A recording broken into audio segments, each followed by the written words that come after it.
¿Qué tal? ¿Qué tal, amigos? Muy buenas tardes. Bienvenidos a su programa Voces del Periodista, este programa que es de ustedes y para ustedes a través de las frecuencias de ABC Radio, la 760 de AM de Organización Editorial Mexicana, el Gran Grupo Radio Turquesa, La Joya del Sureste y las frecuencias de La Pantera. Les recordamos el maestro Jorge Santa Cruz, director académico del Club de Periodistas de México. Y quienes comparten, me hace favor todos los días que estamos juntos compartiendo nuestro hashtag Voces del Periodista. Y con el privilegio, queridos amigos, de estar con ustedes, pero qué mejor que con alguien fundamental de nuestra casa, el Club de Periodistas de México, también voluntario, porque luego andamos ahí molestándole, preguntándole, de la Fundación Antonio Sáenz de Mirafia Italia P, y por supuesto un académico de primer nivel, independientemente de que está en otras esferas, que impacta ahorita en lo político, pero él muchas veces también ha participado en esto y es un ente que camina en la cultura. Tenemos la fortuna de que desde casi el inicio de Voces del Periodista, hace 17 años, pues tenemos la fortuna de contar con su análisis, su pensamiento, maestro querido. Gracias. Además de que es Premio Nacional de Periodismo. Así es un analista de primera. Y mucho ha tocado temas de seguridad, pero sabemos que tiene una inteligencia universal. Jorge, querido. Sí, el maestro José Alfonso Suárez del Real y Aguilera, un privilegio, Celeste. Exactamente. Queridos amigos, tuve la fortuna de que el día de hoy grabé un programa con el maestro Francisco Rodríguez, Claudia Rodríguez, el maestro Abelardo Martín, a quienes les mando un beso cariñosísimo, y estuvimos platicando sobre libertad de expresión. Pero después del programa seguimos con la plática y viendo cómo es increíble esto que hemos llamado aquí como legislatitis, de que se han apurado a legislar y a legislar una serie de cosas que nos dice Paco Rodríguez, dice mejor que hay que pagarles porque no hagan nada, porque hay veces que uno dice cómo es posible, por ejemplo, como la ley Chayote, como las intentonas de la ley Mordaza, como la cuestión del agua, de la biodiversidad y tantas cosas que por lógica son contra natura de lo propio para lo que son creadas. Cualquiera que tenga dos dedos de frente y con una lógica elemental se va a dar cuenta que la ley Chayote no es positiva para la libertad de expresión y para el derecho a la información de todos. Entonces, en este contexto, maestro, y usted como una persona que mucho nos aclara los temas, hay instancias internacionales que en alguna ocasión platicamos, pero era sobre otros temas. Así es. Por ejemplo, a donde podamos acudir o haya algo que los ciudadanos podamos hacer, no que me digan, vuelve a proponer y entonces tiene que ser tal porcentaje de los diputados y entonces si se aprueba o no se aprueba, entonces nos sentimos en un laberinto sin salida. En este contexto hay leyes que ya se aprobaron que son totalmente faltas de cordura y de sentido común. En este contexto, ¿hay alguna coyuntura en la que, por ejemplo, uno no puede, en estas leyes internacionales, hay leyes internacionales en las que se han hecho convenios y que una vez platicamos sobre esto a nivel internacional, que se pudiera discutir y argumentar ante estas instancias internacionales que como es evidente el que esto que se propuso o que se aceptó es negativo para el propio fin del que se supone que representa a ese fin, y pues que nos damos cuenta que muchas veces no lo representa, sino representa sus bolsillos o sus intereses. En ese contexto nadie puede, hay un principio jurídico, digamos, en esas instancias, como que nadie puede atentar contra sí mismo, suponiendo que ese sí mismo sea el que los legisladores tuvieran a bien, ahora sí que el bien común. ¿Qué se puede hacer? Miren, hay dos vías, o sea, hay un cambio sustantivo que los legisladores se niegan a reconocer. Desde febrero del 2011, el marco jurídico del país cambió radicalmente y cambió para bien, porque al reconocerse a todo instrumento internacional ratificado por el Senado mexicano como parte integral de la Constitución, todos esos acuerdos, convenios, instrumentos, directivas, definitivas, etcétera, que a favor de los derechos humanos ha suscrito el Estado mexicano y han sido ratificados por el Senado de la República, tienen la misma vigencia que la propia Constitución. Y en este contexto, esta legislatitis a la que usted se refiere muy atinadamente, el término se los voy a comprar, esa legislatitis tiene dos formas de control. La primera receta, o sea, de emergencia, es que bajo el nuevo marco que se ha generado en el país, la Suprema Corte de Justicia de la Nación puede ejercer las funciones de un tribunal constitucional y en un momento dado contrastar lo que están aprobando los señores legisladores, tanto en San Lázaro como en el Senado, y si resulta contra la Constitución, inmediatamente ellos emiten una sentencia que es inatacable. Lo que diga la Suprema Corte es lo que va a regir. Nosotros ya lo hemos probado a nivel de la ciudad. Tenemos una nueva Constitución.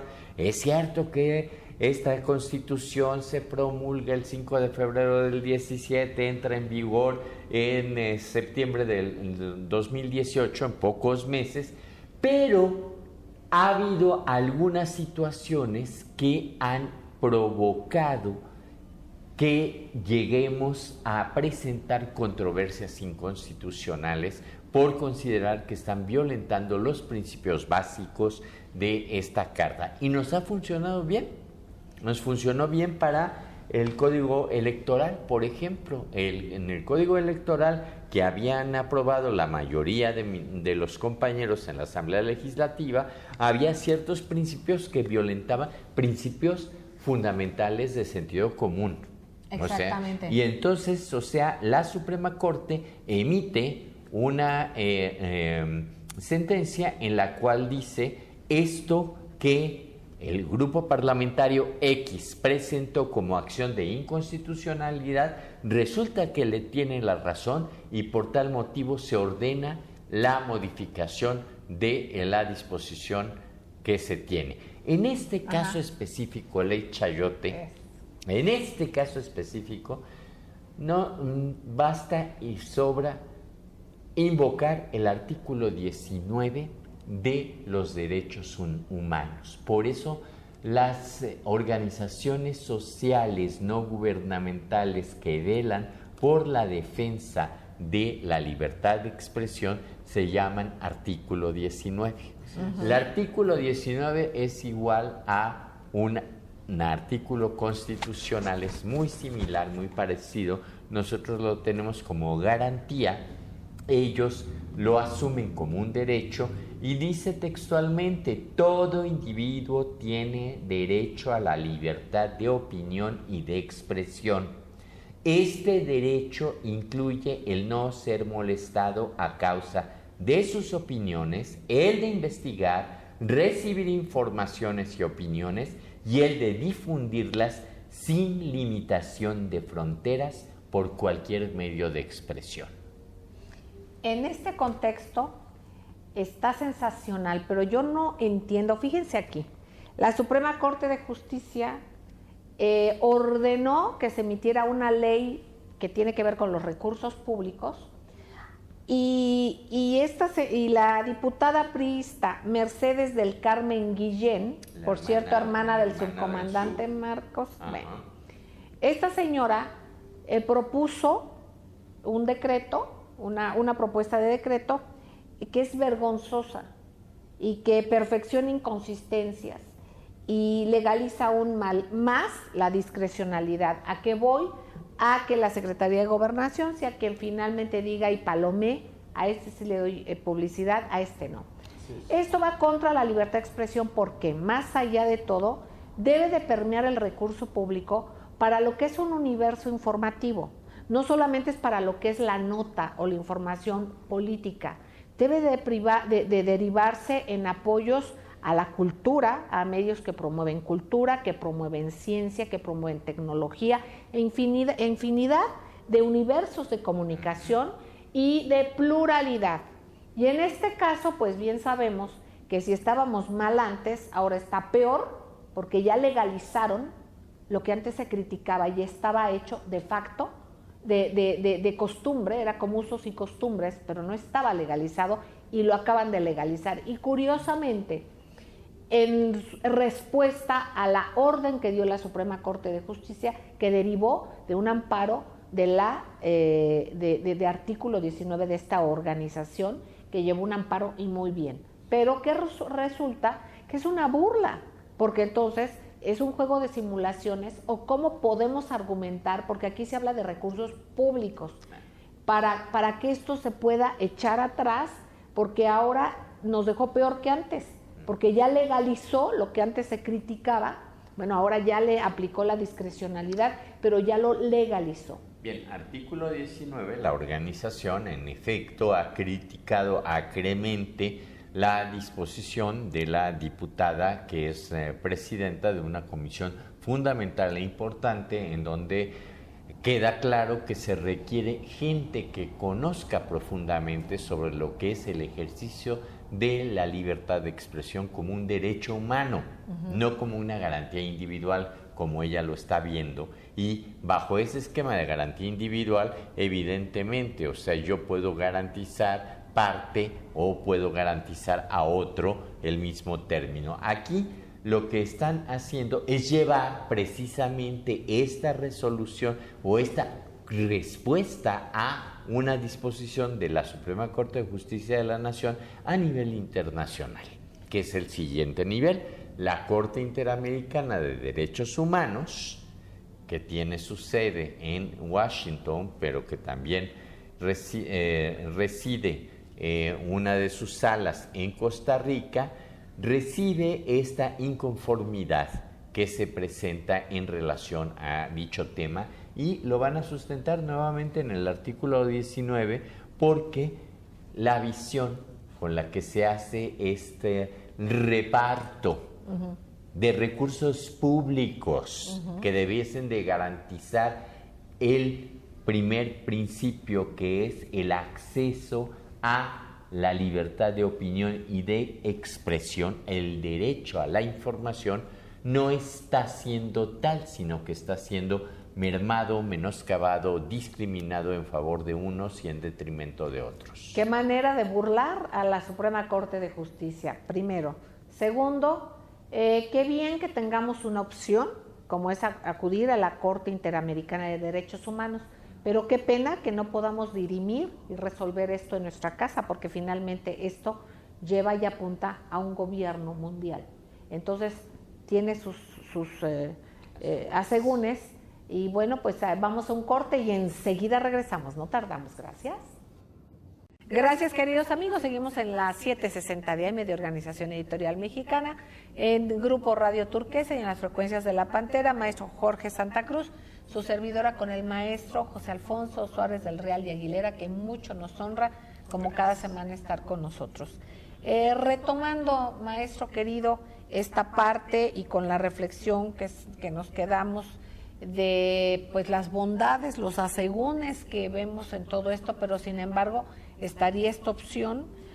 ¿Cómo es posible que la propia Corte, la Suprema Corte de Justicia, no haya especificado o puesto algunos candados o directrices sobre los cuales se tenía que haber ido esta ley, y para evitar que alguien sin conocimiento, sin cordura o con un interés detrás, cualquier cosa que pudiera ser lo que fuera de esta diputada Mercedes del Carmen Guillén, pues esta ocurrencia tremenda y aberrante, bueno, pues que hubiera puesto algunas directrices la Suprema Corte de Justicia para que esto no pasara. Ahora, sin embargo, y como dice el maestro José Alfonso Suárez del Real y Aguilera, bueno, pues ante esta burla a la propia Suprema Corte de Justicia, o lo que se supone que debería de hacer la Suprema Corte y que no lo hizo tan claramente como para que pudiera pasar lo que está sucediendo, bueno, tenemos alternativas. Este doble filo de acudir a lo internacional como una buena opción, pero sin embargo, pues esto también se debería de dirimir aquí en nuestro país. Jorge, querido. Sí, Celeste, muchas gracias. Estaba escuchándolos y me surgió la siguiente reflexión, que tiene que ver con la función del Estado. Uno, el que habla, como dicen en las barandillas, el de la voz, que yo espero nunca estar frente a una, el de la voz de ninguna manera es abogado, no lo es. Pero estamos nuevamente ante el dilema de Estado defensor o economía sin Estado. O sea, en realidad, en el fondo lo que subyace es eso. Bien, el Estado tiene su razón de ser en la gente. O sea, no es el Estado más importante que la gente. Sin Estado no hay gente y sin gente no hay medios de comunicación tampoco, ¿no? Bien. El Estado, por lo tanto, tiene la obligación de garantizar las libertades y los derechos, de hacer efectivas las garantías y proteger los derechos. Espero no decir barrabasadas, si no, por favor, corríjanme. Ahora, la ley Chayote consiste simple y llanamente, para dar el contexto, en que el gobierno puede otorgar los contratos de publicidad a quien le venga en gana, sin un tope y sin sanción a las autoridades que ejerzan esta potestad.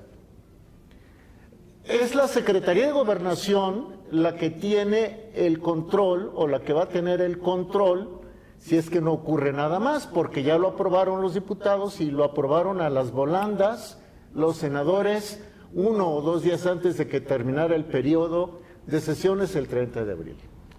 Retomo.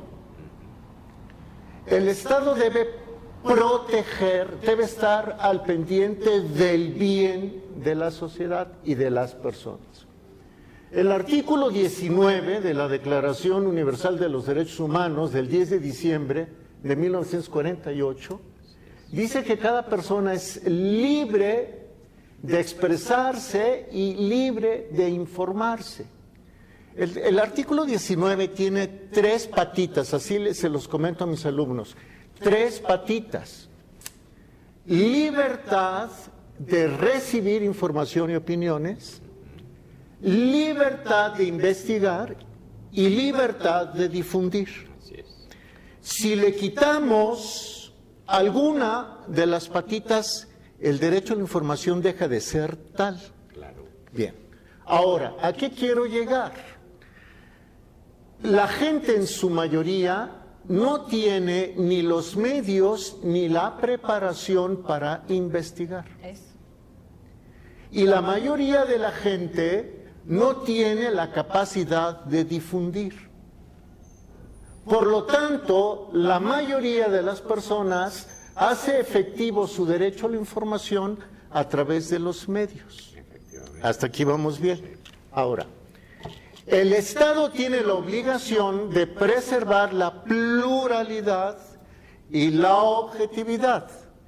Pero si el Estado beneficia a unos, les abre mucho la llave a unos y se la cierra a otros, el Estado está actuando contra natura, porque el Estado debe fomentar la pluralidad. Y la ley Chayote lo que está haciendo es, como decía Celeste, legalizar, que no legitimar, legalizar el favorecer a ciertos medios que les sean incondicionales a los funcionarios en turno en agravio del resto de la población. Ahora, ciertamente existe la Comisión Internacional de los Derechos Humanos, pero hasta la fecha no hemos visto que haya una efectividad en ese sentido. Ahora, hay otra cosa que preocupa. La Comisión Interamericana está vinculada a la ONU y la ONU está muy vinculada al Departamento de Estado. Entonces, muchas de las decisiones de la Comisión pueden ser inducidas desde Washington, por ejemplo. No sé si me extendí demasiado, pero el problema lo veo así. Es que es eso, claro. O sea, esa es la visión muy respetable, la visión que tienen ambos a este respecto. Simple y llanamente el problema que tenemos es que en tanto los derechos se estén asumiendo como mercancías que pueden ser vendidos o comprados, entonces el Estado de Derecho se ha diluido, como diría mi maestro Zygmunt Bauman. Es decir, ¿a qué nos estamos enfrentando? A esa disolución de ese Estado que debería de ser el regulador, como ustedes bien lo están diciendo, que no nos hubiese obligado a nosotros mexicanos a tener que buscar el amparo de leyes internacionales cuando teníamos garantías individuales de larguísima data, de 1857, que si bien se tuvieron que enfrentar por la ambición de quien transformó sacramentos en productos del mercado, es decir, bautizos, se cobraba, matrimonios, etcétera, es de allí de donde vienen las leyes de reforma, cuando Juárez y los liberales se dan cuenta que a pesar de que en la Constitución de 1857 se garantizan la regulación del Estado sobre los hechos del Estado y no metiéndose con lo espiritual. Pero lo espiritual, ¿qué es lo que hace? Yo les recuerdo, propician que el propio presidente Comonfort se haga un autogolpe de Estado para desconocer la Constitución que había jurado en la mañana, porque el poder clerical la consideró contraria a sus propiedades y a sus derechos que estaban más allá del propio Estado. Es ahí donde viene esa situación. Y aquí lo grave, si bien es cierto que yo celebro la salida de la reforma de febrero de 2011, no es menos cierto que reconozco que fue como el último clavo ardiente de un grupo de legisladores para poder contar con mecanismos e instrumentos internacionales que garantizaran el Estado de Derecho que estábamos viendo que se diluía a través de situaciones tan absurdas como reformas estructurales que venían sobre nosotros. Pero ahora, hoy, ¿quién ha sometido a la ley de la oferta y la demanda los derechos, en este caso el derecho a la libre expresión? Es las gerencias estatales, como digo yo. Ahí está, o sea, el problema radica en que se dicen liberales y dicen respetar un entramado liberal. Neoliberales. Y ahora están, en realidad, sometiéndonos a nosotros. ¿Esta es una ley neoliberal? La ley Mordaz es absolutamente neoliberal. Y yo me sumo a lo que dice Celeste. ¿Y la Corte de Justicia Suprema? A ver, voy a explicar.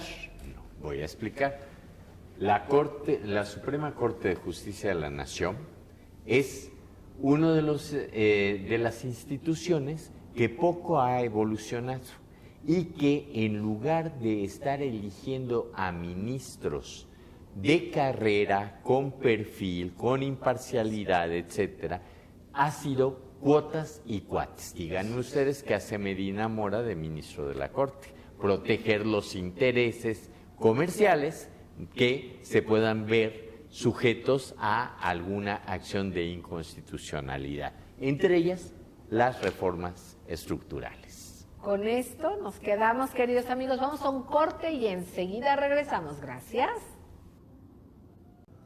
Gracias, queridos amigos. Gracias por seguir con nosotros en las frecuencias de ABC Radio, las 760 de AM, de Organización Editorial Mexicana, en el grupo Radio Turquesa y las frecuencias de La Pantera. Maestro Jorge Santa Cruz y su servidora, charlando con el maestro José Alfonso Suárez del Real y Aguilera, él como experto de cuestiones de seguridad y de la visión que tiene que ver con esa línea tan delgada en donde está la parte legal con la parte ética, y que muchas veces no coinciden, no cruzan camino la legalidad con la justicia.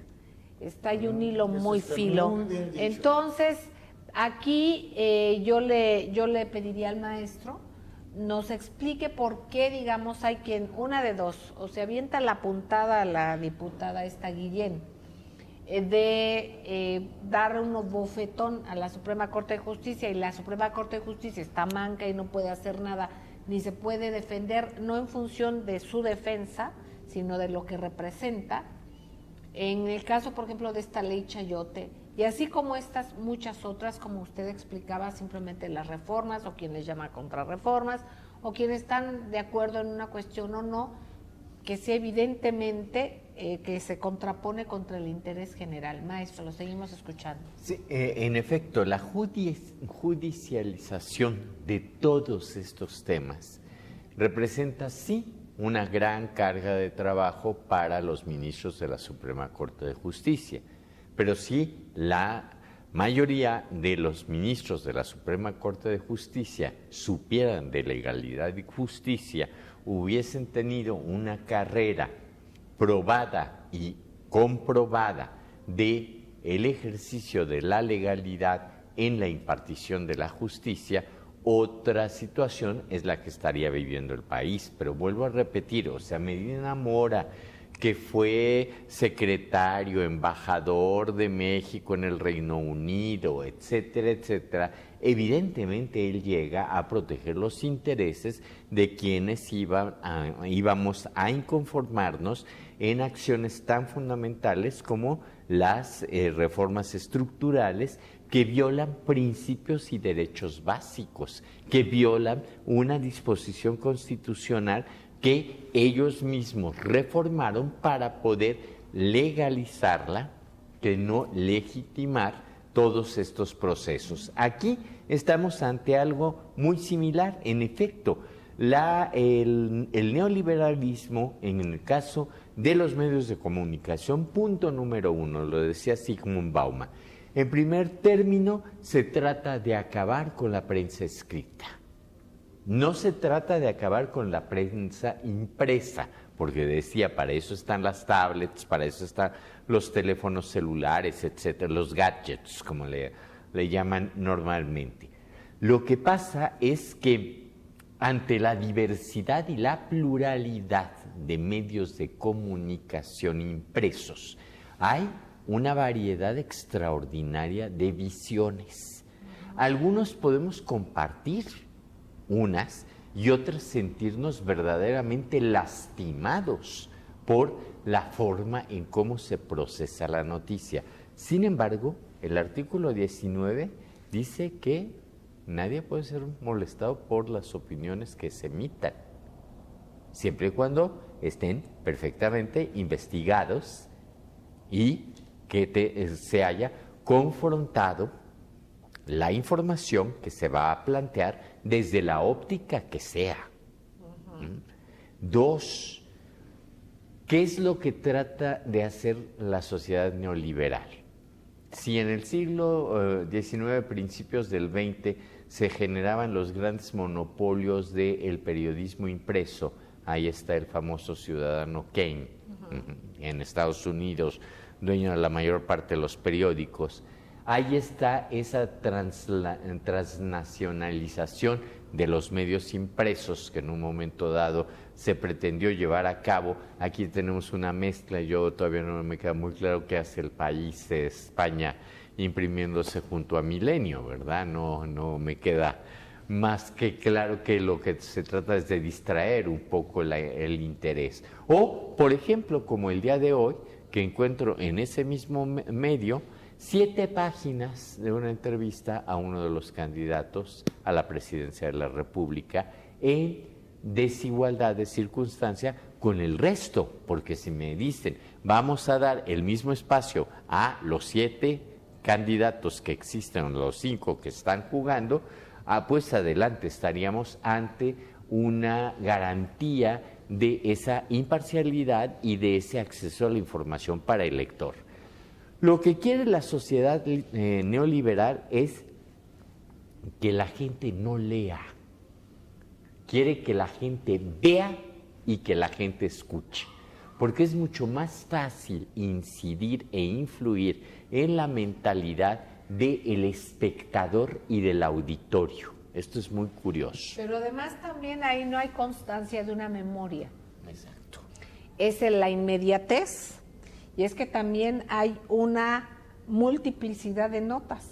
Aquí es como si tiraran las piedras, todavía no acaba de caer algo y ya viene otra cosa, y también algo que es un compromiso informativo fundamental que no debemos olvidar. Y que aquí se diluye por esta inmediatez y esta aceleración histórica. Por ejemplo, una nota no tiene que ver solamente, y el periodismo, con dar la primera nota o con informar un hecho. Es también la consecución de ese hecho. ¿Qué pasa? ¿Por qué? ¿Cuál es el origen? ¿A quiénes afecta? ¿Cómo evoluciona o involuciona? ¿Qué es lo que está sucediendo? ¿A quién afecta? ¿A quién beneficia? En base a eso se investiga, y así es como los grandes periodistas han desentrañado y evidenciado grandes casos de corrupción o de ineficiencia, en fin, eso ustedes lo saben.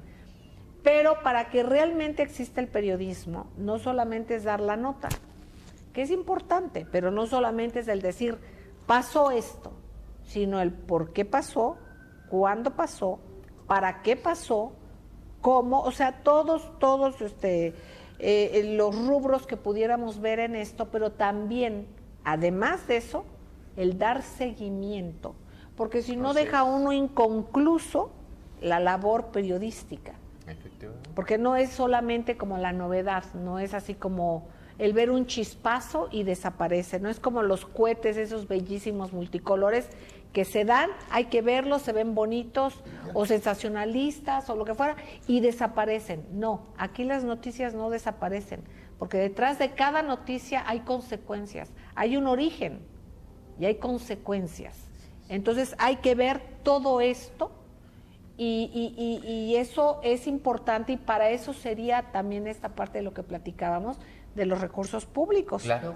Porque tener un equipo que pueda apoyar, hacer todo este ejercicio que se debe de hacer en beneficio del bien común, para informar, para saber en dónde estamos parados, cómo podemos mejorar, cuáles son los objetivos como sociedad y cómo nos impactan los hechos, es forzosamente que se necesita tener una metodología que se requiere para dar seguimiento, y eso no sucede.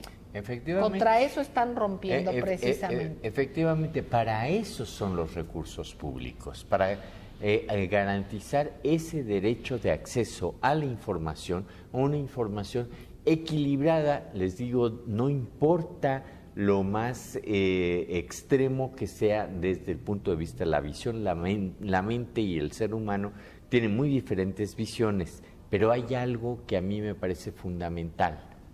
O sea, que el ejercicio de la lectura es el que le permite al ser humano traducir de signos, palabras, conceptos, pensamientos que invitan a la reflexión.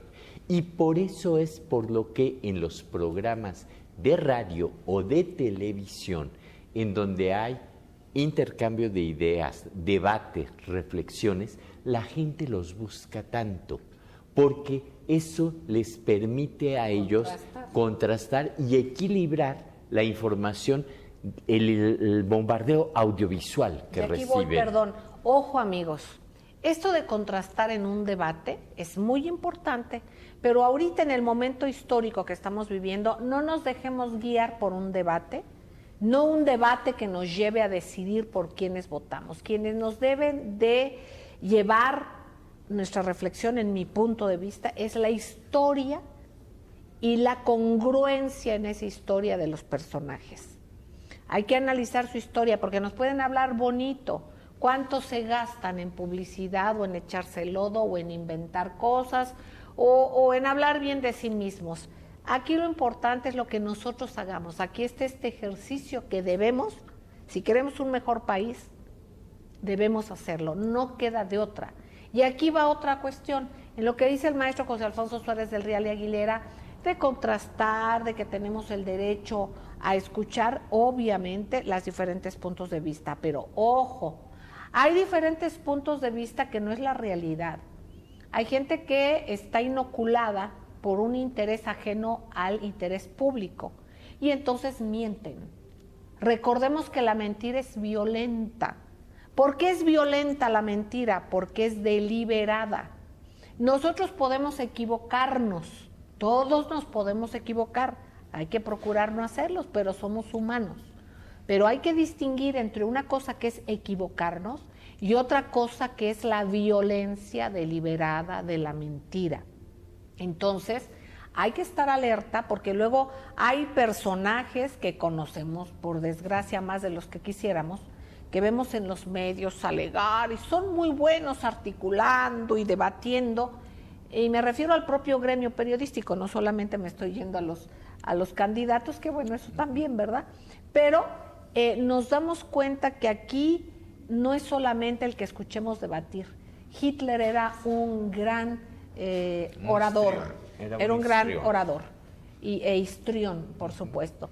En este contexto yo quedaría con esta parte y lo importante que es lo que dice el maestro, la lectura crítica. En ese contexto, perdón que lo diga, pero recordemos que va a empezar el curso de lectura crítica del maestro, es el sábado ¿verdad? Este sábado. Bueno, hijo, ¿cómo se pasa el tiempo de rápido? Sí, es este sábado. Ya. Es este sábado ya, y es la lectura crítica que nos aplica para todo. Ahorita es fundamental por los momentos que vivimos, pero más adelante igual, porque finalmente se ha ido desarticulando esta parte pensante que no debemos dejarlo, y es el no permitir que se nos manipule, porque finalmente se nos manipula en detrimento nuestro. Los afectados directos somos nosotros. Así es que hay que fortalecer el ejercicio del pensamiento. Es por cierto, aprovecho, el sábado. Sábado 12, sábado 19 y sábado 26 de mayo, y el sábado 2 de junio de las 9 de la mañana a las 14 horas. Y por cierto, les doy los teléfonos del club, usted los tiene, si no los tiene, se los proporcionamos, 5512-8661, 5512-8669. Vamos a un corte y enseguida regresamos. Gracias. Gracias, queridos amigos, por seguir con nosotros en ABC Radio, la 760 de AM, en Organización Editorial Mexicana, el gran grupo Radio Turquesa también, Voces del Periodista. Jorge, querido, aquí nos comentaba y nos planteó, nos hizo una exposición importantísima de cómo ha estado la evolución de las circunstancias legales y también del análisis de lo que es justo, lo que no es justo. En este tenor en el que se nos inocula con mentiras, en que ya se legisló, se pretendía legislar, que la mentira fuera lo mismo que la verdad, que legalmente tuvieran el mismo peso. Sí. Eso es increíble que a alguien se le ocurra, y se les ocurrieron. Entonces, en este tenor en el que la mentira es algo ya como casual, como común, como que de moda, no pasa nada, se hacen acusaciones, se inventan cifras, y bueno, es parte, ya como que se ve como que es parte de la moda, que es algo irrelevante. Endémica, ¿no? Sí, como que ya no pasa nada, es de usos y costumbre. ¿Qué pasa? A mí me encantó lo que dijiste de que la mentira es violencia. Y sí, claro que lo es. Porque finalmente la mente de cualquiera de nosotros está diseñada para crecer con base en la investigación, como lo dice el artículo 19 de la Carta de los Derechos Humanos, o de escuchar otras opiniones, de la confrontación de opiniones. La mente humana está diseñada para crecer con base en la verdad. Entonces, La violencia, por definición ética, es aquella que interrumpe por la fuerza el curso natural de las cosas.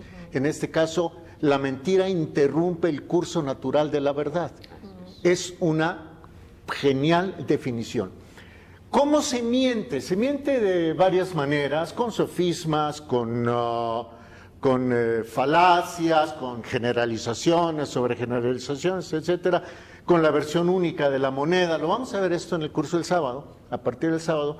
Pero básicamente la mentira se da cuando se presenta la propaganda como si fuera información.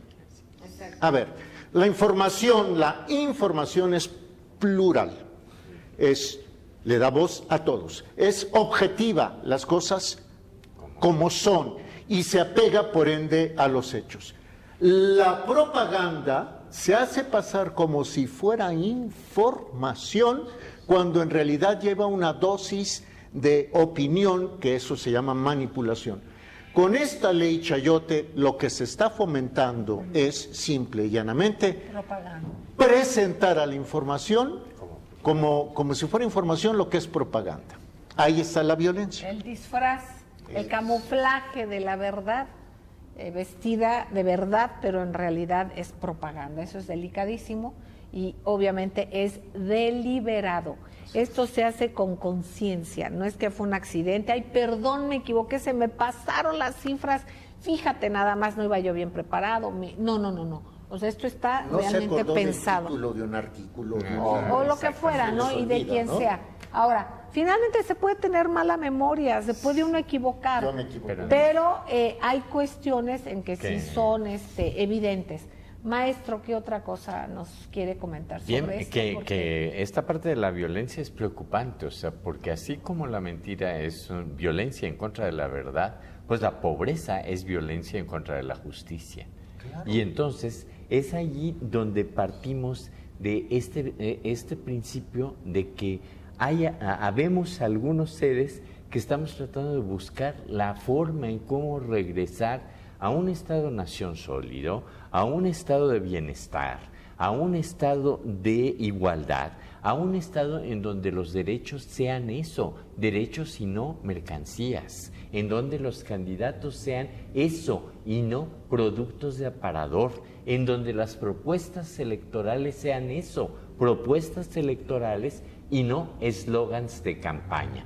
Eso es lo que nos está pasando. Esa es la gran crisis espiritual a la que se está enfrentando el país. Y por eso dicen, hay dos visiones de país. Perdón, niño pequeñito de un partido político que pretende ser presidente en nuestro país sin tener todavía la suficiente edad para poder conducir los destinos de esta nación. No son dos visiones distintas de país. Nosotros sí hablamos de un país, tú estás hablando de una empresa comercial. Nosotros hablamos de ciudadanía, tú hablas de consumidores. Nosotros estamos hablando de derechos y libertades, tú estás hablando de concesiones, estás hablando de negociar con la vida de la gente. Bueno, pues en esta visión que nos comparte el maestro y en la otra parte en la que nosotros somos un poco espectadores, por ejemplo, ni el maestro Jorge ni su servidora pertenecemos a ningún partido político, es donde está el ejercicio, el peso y la responsabilidad del ejercicio de conciencia, no de publicidad, y para que por quien votemos, por quien escojamos votar o creamos que sea lo mejor, que realmente sea un compromiso con la patria, verdadero, y los compromisos se hacen a conciencia. Para esto, por favor, hay que investigar las historias. No es tanto el dejarnos ir por los anuncios, los spots, en mi punto de vista, obviamente también en los debates. En un debate hay quien puede tener un mal momento, eso no importa, o sea, a mí esas cuestiones de olvidos a la que se hizo alusión hace rato, claro que es importante, claro que puede decir muchas cosas, pero bueno, todavía pudiera tener la situación que por presión, por lo que sea, aunque no creo que a nadie se le olvide cosas tan elementales, pero sin embargo pudiesen ser. Pero hay cosas que nosotros debemos de ver y de analizar más allá de lo que se diga. ¿Qué se ha hecho? ¿Quién lo ha hecho? ¿Cómo lo ha hecho? ¿Con quiénes lo han hecho? ¿Cuáles han sido los resultados de esas decisiones? ¿Cuál ha sido la confrontación con la realidad de esas decisiones? ¿Estamos mejor? Entonces, en este tenor, ver qué puede pasar para que esa violencia de la que habla el maestro, que es la pobreza, porque de veras qué violencia tremenda el estar con la zozobra de qué vas a hacer para ver si tus hijos comen, si están bien, si tienen acceso a la salud, en fin, de todo, pues realmente es una violencia aberrante. Reitero, hagan un ejercicio de conciencia, investiguen por favor, no es dejarnos guiar por la inmediatez de cualquier cosa que pueda ser fortuita, digamos, ¿no? Jorge. Celeste, muy rápido, es una batalla espiritual. Y no estoy hablando en un sentido religioso. Es una batalla espiritual. ¿Por qué? Porque finalmente estamos frente a un concepto de nación que empieza o se está desdibujando cada vez más rápido. ¿Qué es la nación? ¿Qué es la patria? O sea, son los conceptos más abstractos que son propios de los seres humanos. Por eso decía el maestro Suárez del Real que ahora quieren que nada más veamos y escuchemos. Porque si nada más vemos y escuchamos y no nos hablan y no representan lo más puro que es la nación y que es la patria, que es nuestra identidad, entonces somos muy fáciles de convertir en meros consumidores. Y yo concluiría con esto. Es una batalla espiritual por México, a donde no nada más hay que ver el bienestar, sino también hay que ver el bien ser de los mexicanos. Está en juego el bien ser de los mexicanos. Si nos dejamos robar nuestro bien ser, podemos ponernos a llorar lágrimas de lo que tú quieras, porque estaremos entonces a punto de perder nuestro lugar, el que hemos estado buscando en el concierto de la historia. En ese contexto, queridos amigos, reiteramos, esto se convoca a que participemos todos. Nadie le puede condicionar el voto, nadie. Ustedes lo tratan de presionar que de un partido, que del otro, que del otro, que del que sea. No lo pueden presionar a usted. Usted va a entrar y va a cruzar y va a votar por quien usted considere a conciencia. Que usted lo lamente o lo celebre, pero que tenga esa conciencia de que usted hizo lo que debió de hacer, no lo que se le ocurrió de última hora, ni lo que le dijo el vecino o el del frente o los spots. No, es en mi punto de vista el punto clave, es analizar las historias, ver qué se ha hecho, cómo se ha hecho, y cómo han sido y cómo son de coherentes los hechos con las palabras. Entonces, no es porque ahorita nos hablen bonito, quien sea, el partido que sea, pero hay que hacer ese ejercicio, queridos amigos, porque realmente se necesita. Maestro, ¿quiere dejarnos algún mensaje? ¿Con qué tarea nos deja? Simple y llanamente compensar la importancia que tiene la lectura y la capacidad de reflexión que obliga. De abstracción, exacto. Que obliga y en este caso estamos obligados con México. Así es. Queridos amigos, les queremos entrañablemente, muchísimas gracias por su participación y por compartir la vida, por permitirnos también depositar la vida nuestra en ustedes, a quienes tanto queremos. Muchísimas gracias. Nos estamos viendo. Gracias.